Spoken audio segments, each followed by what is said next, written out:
andaikan saya belum pernah mendapatkan talqin dzikir, mungkin saya sudah sableng, sudah gila. Assalamualaikum warahmatullahi wabarakatuh. Selamat datang di podcast Tasawuf dari TK News. Masih bersama dengan saya Saiful Cerah. Insya Allah masa depan kamu semakin cerah. Pagi hari ini saya ditemani oleh Bapak Arif Suyanto. Assalamualaikum Pak Arif. Waalaikumsalam warahmatullahi wabarakatuh. Pak Arif, ini kita hujan nih Pak Arif. Ya. Mudah-mudahan ini hujan yang penuh dengan rahmat. Amin. Amin ya rabbal alamin. Amin, ya. Jadi untuk sobat TK News, kita akan gali bagaimana beliau sebagai seorang pengusaha tetapi juga sekaligus pengamal Thariqah Qadiriyah Naqsyabandiyah Pontren Suryalaya. Ya. Ceritanya nih Pak Arif, dulu waktu kecil cita-cita Pak Arif tuh apa ya? Ya, bicara cita-cita, jadi ingat cerita para ibu-ibu. Kalau selalu punya anak, tanyain dulu, besok gede jadi apa nak? Gitu ya. Kok bisa jadi pengusaha nih Pak? Nah, jadi saya cita-cita hakiki sebenarnya. Saya ingin menjadi bookkeeper, seorang tenaga accounting yang baik. Karena itu saya sekolah di accounting. Oke. Zaman dulu itu ada namanya bon A, bon B untuk di bidang sekolah di bidang itu. Yeah. Saya udah betul-betul tempuh realisasikan. Tapi itu ternyata bukanlah hidup saya di sana. Saya lebih nyaman di lapangan. Yakni bekerja sebagai seorang marketer, bekerja seorang sales ataupun apapun itu yang sifatnya tidak terpaku pada tempat duduk yang enak, tidak pada rutinitas, tapi lebih bersifat seperti refreshing ya. Tantangannya lebih kelihatan, lebih nyata di situ. Jadi sebenarnya nggak ada cita-cita buat jadi pengusaha gitu ya dulu ya? Nggak ada. Sama sekali. Tahu-tahu nyemplung aja gitu ya. Ya. Jadi pada saat tahun 95 saat itu saya sudah mulai terjun di dunia marketing. Mungkin bisa maju dikit. Terjun di dunia marketing. Nah, dari situ baru mulai terbangun tuh. Apa nih yang menjadi keinginan passion kita. Ternyata saya lebih cocok, saya simpulkan, saya lebih cocok kerja di lapangan. Bukan kerja di belakang meja. Itu usia berapa tuh Pak? Maksudnya waktu itu masih muda. Masih muda. 95 itu saya menikah baru 4 tahun. Saya nikah usia muda. Ya tampilnya ganteng begini kan nikah usia muda cocok ya. 95. Saya umur berapa tuh? Baru lahir mungkin. Masih kecil Pak. Masih kecil. Ya saat itu saya sudah mulai bekerja di sebuah perusahaan nasional Batan Industri, industri kancing baju. Nah saat itu saya pegang area Surabaya. 1 tahun kemudian menjadi lebih baik. Akhirnya sampailah saya ke Jakarta. Itu awalnya di Surabaya, lalu ke Jakarta. Lahir di Nganjuk, Jawa Timur. Oh Jawa Timur. Nah pada saat di Jakarta mulailah warna kehidupan menjadi terlihat. Di saat itu saya ditarik di sebuah perusahaan besar namanya PT Batan Industri. Itu perusahaan terbesar di Asia Tenggara kalau untuk industri garment aksesori ya. Namun lagi-lagi di situ dihadapkan tantangan nyata di mana saat itu cobaan selalu mewarnai kehidupan yang ada. Kalau boleh tahu godaan apa tuh? Orang ganteng godaannya ya. Orang ganteng godaannya ya orang cantik gitu lah, kurang lebih begitu. Tahun 98 akhirnya saya putuskan saat itu saya harus menjalani kehidupan yang bukan cuman di Surabaya tapi ada di Jakarta. Nah pada saat menjalani hidup itu ternyata badai kehidupan menerjang luar biasa terasa. Itu zamannya krisis ya. Akhirnya di tahun 2000, tahun 2000 mulailah hidup tidaklah sejalan dengan apa yang kita pikirkan. Akhirnya tidaklah sejalan seperti apa yang kita pikirkan. Emang dulu Pak Arif mikirin gimana? Ya, saya pikir ketika materi sudah kita dapat, suatu kemegahan dalam hidup sudah kita capai. Jabatan di perusahaan sudah sangat bagus. Saya pikir tidak ada yang bisa membuat itu menjadi tumbang.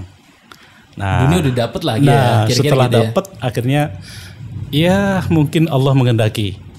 Saya harus berpaling dari keluarga yang lama, kemudian tercetus ke keluarga yang baru. Dari situ mulai guncangan hidup mulai sangat berasa. Begitu terasa, saking terasanya hebatnya, akhirnya saya merasa perlu sesuatu, backing rohani. Nah, backing rohani. Tadinya ini hanya mengalir saat itu semata-mata hanya ingin mendapatkan satu ketenangan atau kenyamanan hidup saja. Emang yang dirasakan itu seperti apa Pak waktu itu? Galau, betul-betul hampir tidak merasa tidak ada sesuatu yang bisa membuat happy. Tidak ada yang bisa membuat bahagia. Yang ada resah, gundah dan gelisah. Resah, gundah dan gelisah. Luar biasa. Nah, suatu ketika tetangga saya di Bekasi waktu itu. Iya. Tawarkan saya. Yuk Pak Arif ikut. Kemana? Ikut pengajian di masjid sebelah. Nah, pengajian saat itu isinya saya nggak mudeng sama sekali. Apa yang diomong Ustadz ini? Isinya bagus. Tapi nggak kejangkau sama nalar saya. Apa yang diomongin? Apa ini? Intinya menyalahkan diri sendiri yang banyak. Kajian ini penyebabnya adalah ujungnya diri sendiri yang keliru. Salah jalan, salah amalia ibadah dan lain sebagainya. Nah, sepulang dari pengajian itu, saya berpikir, Ustadz tadi itu ngomong apa? Kok saya nggak begitu paham? Gundah. Ketika diajak lagi saya yang kedua, ngaji ke tempat itu lagi. Ketemu Ustadz itu lagi. Nah, terjadilah dialog. Waktu itu Ustadznya. Ya, Pak Ustadz Rasidi namanya. Oh, Ustadz Rasidi. Ya, tahu kan? Ya, Pak Ustadz Rasidi. Ustadz, tanyanya bloko aja. Apa? Ini sekarang kita hidup lagi seperti ini, gonjang-ganjing enggak karuan. Ini yang dibahas sesuatu yang bisa menghantarkan hidup bahagia, dunia dan akhirat.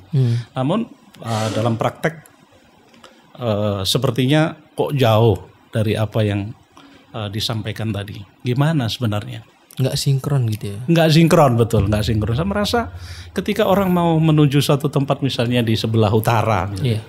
Kenapa jalannya nggak langsung ke utara saja sih? Kok pakai muter dulu sampainya akhirnya baru ke utara. Saya pandang itu saat itu muter karena saya nggak paham apa yang disampaikan. Nah, singkat cerita akhirnya tahulah saya bahwa kajian itu namanya kajian tasawuf. Mendengar tasawuf saya sudah sering, tapi ikut pengajiannya baru itu. Berarti baru 2 kali itu ya? Wow, baru 2 kali itu. Tapi ini betul-betul mengundang penasaran jiwa saya untuk banyak ingin tahu. Apa tasawuf ini? Kalau pemahaman saya, tasawuf adalah sesuatu yang biasa dilakukan oleh para orang tua. Image-nya citranya itu ya Pak? Betul. Karena bapak saya juga menjadi pengamal tasawuf itu setelah tua. Setelah tua. Nah, saya akhirnya nggak mau deket amalan orang tua-tua gitu ya. Masih muda. Nah, masih muda masa iya mau ikut yang begitu. Nah, akhirnya dapatlah suatu pencerahan bahwa ketika disampaikan namanya amaliyah itu ada zahir dan batin. Akhirnya saya baru mulai sedikit tertarik, tertarik dalam arti untuk tahu, penasaran nih. Apa ini amaliyah lahir dan batin? Yang sebelumnya saya nggak pernah tahu. Ternyata harus sinkron. Dia contohkan saat itu kita sholat, niat, mulut sudah sholli fardhu isya'i, Allahu Akbar, dicontohkan begitu. Pada saat mulut berikrar seperti itu, kemudian Allahu Akbar angkat tangan, pikiran dan hati kamu kemana? Bingung saya jawabnya. Dalam praktek kadang-kadang kita sholat Allahu Akbar, hilang kemana-mana ini. Kemana-mana. Bisnis yang masih belum bagus lah dan sebagainya. Nah, di saat posisi kerja real saya menjadi bermasalah, saat itu hadirlah sebuah tawaran di mana sebagai satu solusi bagaimana menghadapi masalah itu sendiri, dengan tanpa mengurangi aktivitas sehari-hari. Gitu. Akhirnya saya ketagihan ceramah-ceramah tasawuf. Manaqib-manaqib di Bekasi saya ikutin di mana-mana. Jadilah. Gara-gara itu Bapak langsung keliling ya. Okay. Sampai saya sendiri juga adakan manaqib di setiap rumah, setiap bulan saat itu selama 4 tahun. Akhirnya saya diperjalankan oleh Allah harus keliling ke seluruh Indonesia karena adanya pekerjaan baru, perusahaan baru yang butuh marketer baru dan saya siap. Saat itu saya belum mengambil di posisi pengusaha. Begitu 1 tahun saya merasakan dan sambil mengamalkan apa yang sudah pernah saya dapat, zikir ini, maka saya menjalani itu merasakan suatu kenikmatan yang luar biasa. Namun lagi-lagi 1 tahun 2 tahun kemudian Allah timpakan lagi cobaan yang sangat luar biasa. Semula rezeki yang begitu mudah didapat, begitu mudah juga diambilnya, begitu mudah juga diberikan PR baru, begitu mudah dikerjakan, begitu mudah dapat hasil, begitu mudah juga Allah mengambilnya kembali. Hingga akhirnya saya setelah keliling nasional, saya harus parkir di kota kecil di Pulau Jawa, yaitu di Pekalongan, Jawa Tengah. Nah, saat itulah mulai saya menjadi pengusaha. Saya buka toko, kemudian perusahaan di mana tempat saya kerja saat itu menjadi supplier saya. Nah, setelah menjadi supplier saya, kemudian saya kirim barang ke beberapa klien, pelanggan. Usaha apa tuh saat itu usaha garment aksesori. Ya, spesialisnya di benang sama kancing. Jadi Pekalongan, Batang, Pemalang, Tegal, itu relasi saya. Ada 800-an orang. Luar biasa saat itu. Di tahun 2012. Nah, jadi 95 ke 2012. Berarti ini saya sudah mendapatkan zikir di sana. Saya karena kebiasaan di Jakarta, di Bekasi, ada pengajian manaqib dan tiap bulan.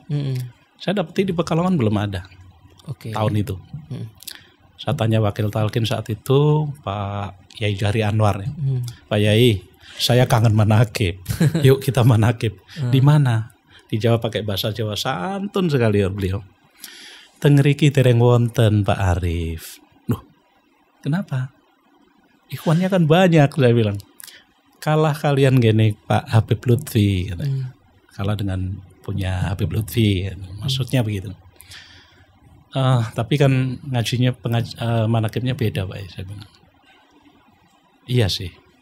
Cuman kita mau bagaimana lagi. Teman-teman belum mau diajak. Akhirnya saya mulai di rumah saya itu, manaqib perdana. Jadi mulai sendiri. Mulai sendiri di rumah situ. Mulai bagus, kegiatan bisnis juga cakep, luar biasa. Pokoknya semuanya berkembang. Lingkungan yang tadinya biasa-biasa menjadi subur, menjadi magnet pergerakan ekonomi. Saya bangun beberapa usaha di sana dan masyarakat sekitar juga mendukung. Akhirnya terangkat. Di tahun 2014-16 menjelang 17 dihabiskan sama Allah. Bersih. Tersisa hutang. Nah, berarti habis. Saat itu baru kemudian kita berpikir. Itu mikirnya apa sih Pak? Naik turun tuh maksudnya apa yang? Andaikan saya tidak berbekalkan di pengajian manaqib di TKN, mungkin saya berasumsi Allah nggak sayang sama saya. Tetapi melihat dari berbagai kejadian yang itu, ternyata Allah lebih tahu mana hambanya yang harus mendapatkan anugerah dan mana hambanya yang harus mendapatkan cobaan dan ujian. Saya anggap itu sebagai ujian. Kita mau naik kelas tentu akan diuji dulu. Ketika diberi banyak, bagaimana kita? Sempat lalai juga sih. Tapi ketika dihabiskan, ternyata hikmahnya luar biasa. Lebih sangat mendekat, lebih sangat berasa amal ya. TKN ini betul-betul dibutuhkan saat itu. Makin dihajar, bukannya makin menyerah, namun alhamdulillah ada berkat keilmuan yang sudah kita kaji selama ini. Akhirnya Masya Allah, sempat saat itu, saat di mana kita jaya, tahun 2012, di mana 3 tahun setelah Abah wafat ya, saya bikin film Karomah Mursyid. Oke. Setahun setelah Abah. Abah 2009 ya. Ya. Saya bikin 2012. Saya bikin film. Namanya Karomah Mursyid. Ini menjadi pengkajian yang sangat luar biasa. Karomah Mursyid ya. Karomah Mursyid. Akhirnya setelah saya bikin film itu bersama teman-teman di Batang, kita bisa narik satu kesimpulan bahwa memperankan sebuah cerita yang berkaitan dengan mursyid haruslah hati-hati. Kenapa tuh Pak? Masya Allah. Saya saat itu diperankan sebagai seorang orang paranormal, ahli paranormal, seorang dukun. Emang kenapa punya pengalaman? Ya sebenarnya bercandaan. Bercandaan sok jadi dukun. Okay. Tapi di dalam film itu ternyata saya juga setelah saya perankan kurang pantas jadi dukun nih. Tapi lumayan juga. Lumayan. Ada bakat. Karena ada bakat di situ. Saya pakai wig rambut panjang begitu.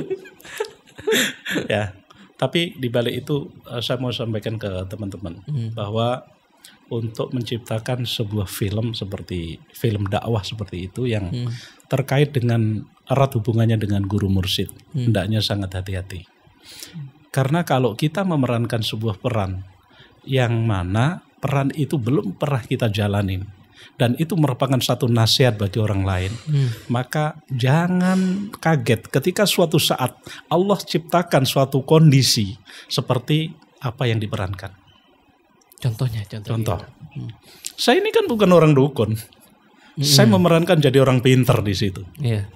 Saya betul-betul saat itu kayak dilulu sama Allah. Diberikan satu jalan di mana apa yang saya ucap saat itu bisa terjadi. Akhirnya saya menjadi teruji. Sampai saya punya pas. Teruji jadi dukun beneran. Okay. Sampai orang luar pulau itu datang. Telepon, Pak Arif, saya minta tolong. Bagaimana? Saya punya problem begini. Apa problemnya saat itu? Belum ikhwan sih, ikhwan. Dia itu pengusaha, orang kaya di Lombok sana. Mengalami gangguan kejiwaan karena kalau bahasa orang sekarang kena santet lah gitu. Kena santet. Saya cuman layani lewat telepon. Itu pun sambil bercanda sebenarnya karena itu bukan kenalan saya langsung, itu kenalan teman saya. Dia telepon, saya telepon. Apa yang dirasakan Ibu? Dia jawab dari kejauhan sana. Saya merasakan di dalam diri saya ramai sekali. Apa itu? Macam-macam. Ada ular, ada ini. Ibu terasa? Iya terasa. Terus ada apa lagi? Banyak kadang ada macan di dalam tubuh. Masya Allah. Lalu saya apa yang saya lakukan? Saya cuma minta ibu itu ngambil air segelas. Ambil air segelas. Kemudian saya minta ibu dijagain. Maksudnya supaya kalau pas lagi kenapa lagi jatuh ada yang enggak gitu. Nah ternyata saat itu pada saat air sudah siap dipegang, saya sebenarnya juga bingung apa ya harusnya yang saya lakukan. Saya cuma teringat tawasul. Saya bacakan tawasul lengkap tuh, yang 7 Fatihah itu. Setelah itu ibu coba tempel di lidah dulu. Begitu tempel di lidah, biasa ini Pak. Oke, sekarang tempel lagi di lidah agak ke dalam, di mulut, masuk. Agak terasa aneh Pak. Oke, makin lama makin aneh. Anehnya tentu rasa pahit, getir, tidak enak. Betul, begitu diseteguk, simpan di dalam mulut, dia seperti mau muntah. Rasanya luar biasa. Ibu jangan dimuntahkan. Saat itu seketika saya ngomong gitu. Betul-betul nggak diminta. Telan Ibu, telan. Telan, tapi jangan dimuntahkan. Begitu ditelan beneran, habiskan Ibu 1 gelas. Setelah Ibu 1 gelas habiskan, biarkan dia merayap ke seluruh tubuh Ibu. Baru nanti kalau pengen keluarin. Betul, yang terjadi seperti itu. Begitu 1 gelas habis, Masya Allah, dia muntah-muntah di kamar mandi, bla bla bla bla. Terus malamnya, jadi waktu itu sore, malamnya di dalam tubuh dia seperti ada pasukan yang membombardir seluruh energi negatif yang ada dalam dia. Masya Allah, kalau cerita itu saya jadi mining, itu bukan kerjaan saya, itu kerjaan guru mursyid saya. Ya, setelah dia cerita begitu, dia kepingin ketemu. Saya kepingin ketemu Pak Arif, karena badan saya udah terasa kosong, enak sekali, udah enak sekali. Pokoknya saya pengen ketemu. Bu, saya ini di Pulau Jawa, jauh, saya bilang. Oke, nggak apa-apa Pak Arif, nanti saya akan ke sana. Betul lah, saya disewakan hotel di situ. Saya udah menuju ke sana, beliau sudah dari sana, ketemu. Coba ceritakan. Ya kurang lebihnya di Lulu seperti itu. Bermula dari praktek menjadi dukun, akhirnya. Dan itu nggak sekali Pak? Itu berulang kali dan ke banyak orang. Kalau sampai sekarang masih? Ya, Allah alam.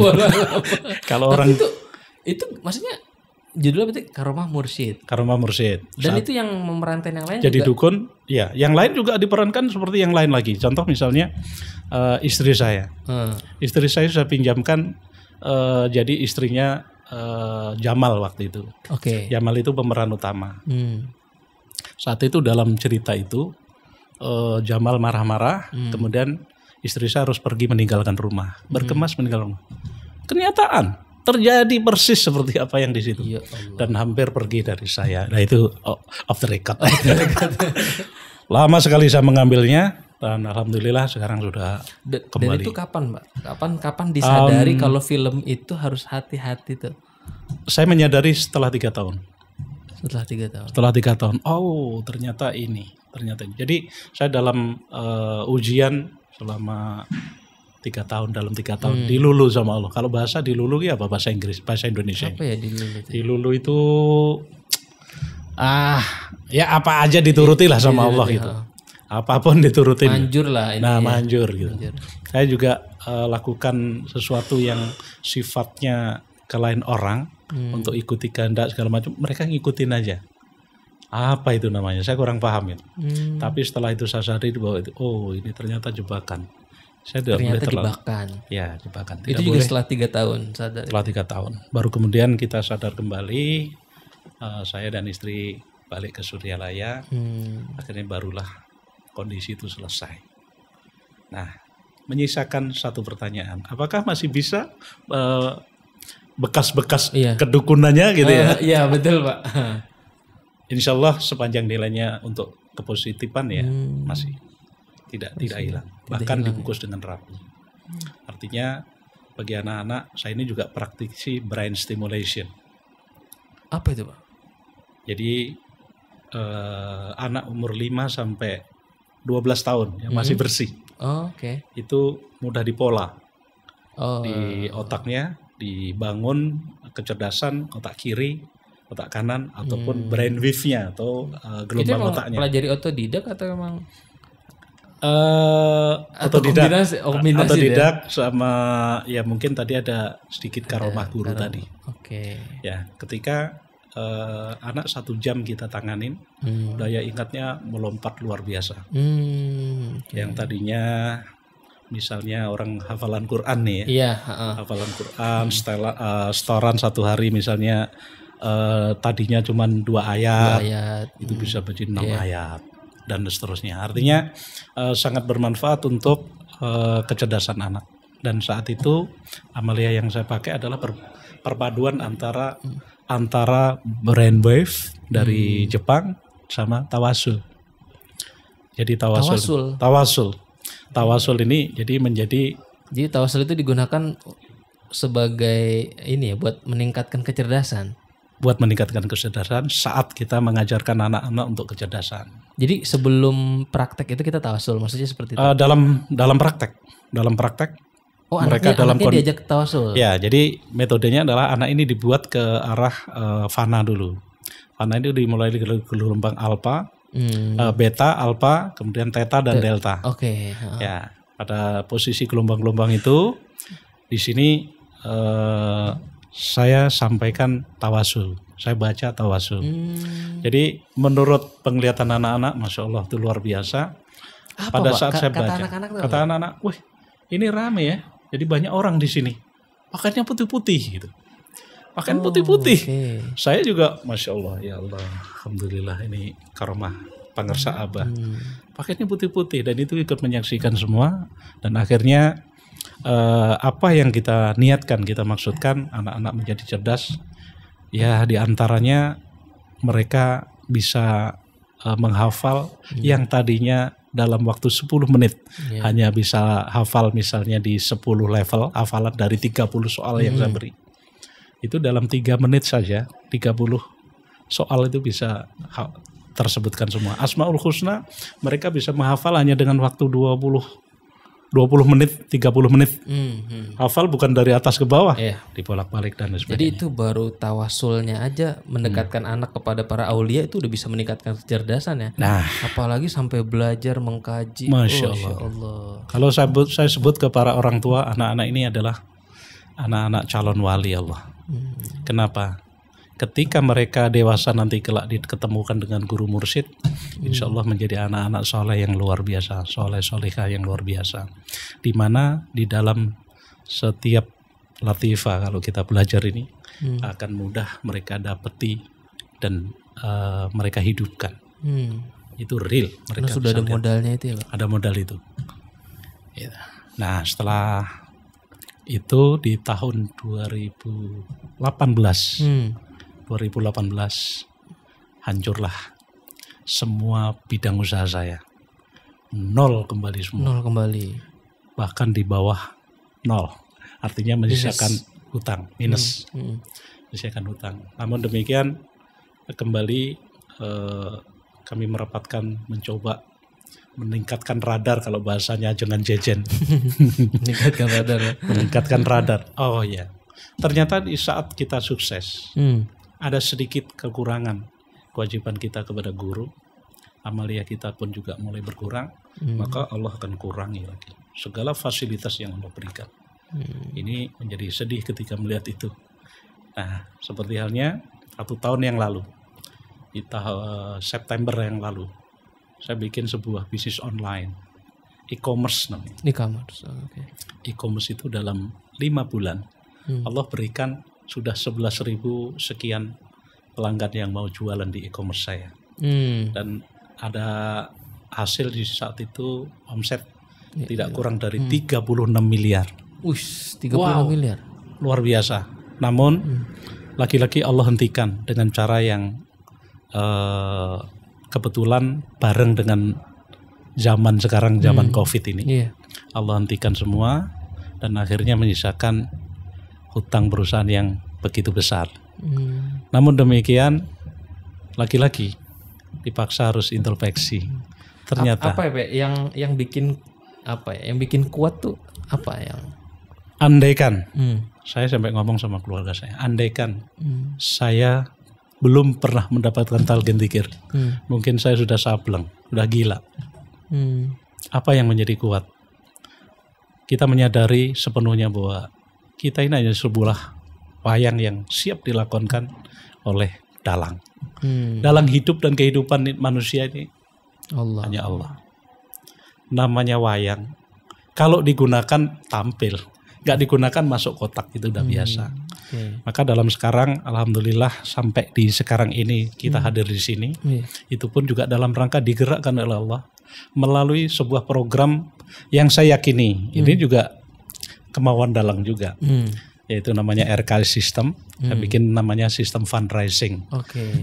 Saya mencoba untuk mengangkat sebuah bisnis baru yang lagi tren sekarang, yaitu di bidang nikel. Oh, nikel. Tambang berarti ya Pak? Pertambangan nikel. Ada sebuah perusahaan yang mempercayai saya untuk membuat sistem fundraising itu. Berdasarkan pengalaman-pengalaman yang sudah ada. Termasuk tadi saya perkenalkan dengan Mas Hendra, Mas Idan, itu juga dalam rangka itu.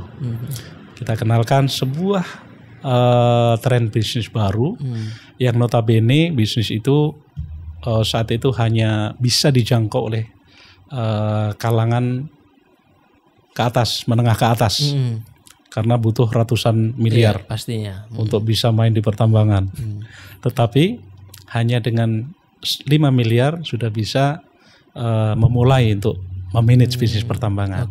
Kita bikin namanya apa? Fundraising, gotong royong, urunan, patungan untuk mendapatkan sebuah modal yang bisa diperuntukkan untuk mengolah tambang nikel itu. Dengan mulai berapa? 5 miliar itu bisa urunan 50 orang. Nah, mudah-mudahan ini menjadi suatu yang baru dan saya yakini ini juga campur tangan guru sangat kuat.